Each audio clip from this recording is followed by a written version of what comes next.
Welcome to day 20, and today in March Madness we're going to be talking about the side kick. Now actually this doesn't really have to be modified, but I'm going to give you several options. Now the easiest option, and you may want to grab your yoga block or cushion, is to come into a sideline position with the head down on the mat. Now you want to try and get your shoulders square, and you're going to either have your legs at the front corner of your mat and your spine lined up in the center, or you're going to have your underneath leg bent and your top leg straight.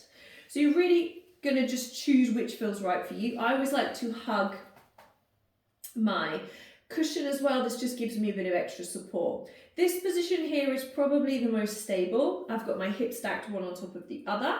I'm then going to flex my foot. I'm going to sweep my leg forward. Again, I'm flexing from my hip joint. I haven't hitched my hip right. I'm flexing from that hip crease. I point the foot and I reach back. Flex, forward, point, reach back. The aim of this exercise is to keep the pelvis still, to remain still and in the trunk, and to flex from the hip to work the glute muscles. So you'll see my waistline is long. That means that I'm not hitching my leg, and that's important, guys. We really want to focus on that.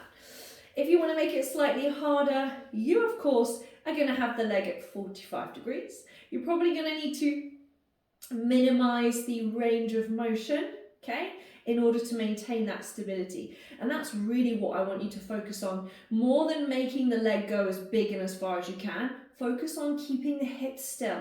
Focus on keeping the abdominals strong. Now, if that is easy peasy lemon squeezy for you, then you can of course do it on your forearm. The secret is you must lift your underneath rib cage up to help support the shoulder. Again, you can have your underneath leg bent, and you must have the waistline long. So you see I've got that spine in neutral and supporting my shoulder. I lift my leg to hip height and I sweep the leg forward and back. The aim is that you want to try and maintain the level of the hip throughout the exercise. You can add a little pulse, pulse and sweep as they do traditionally. Pulse, pulse and sweep. Head is in line, neck is in line, strong core supporting the shoulder, keeping the pelvis as still as we can. They are the options that I would advise for side kick. Traditionally as well, you can do it here, but I think it's more important to really focus on your stability of your trunk and your pelvis in this position, and focus on hinging from that hip, not getting any movement through that waist. So I hope that that has helped and you found a good variation there, and I will see you for day 21.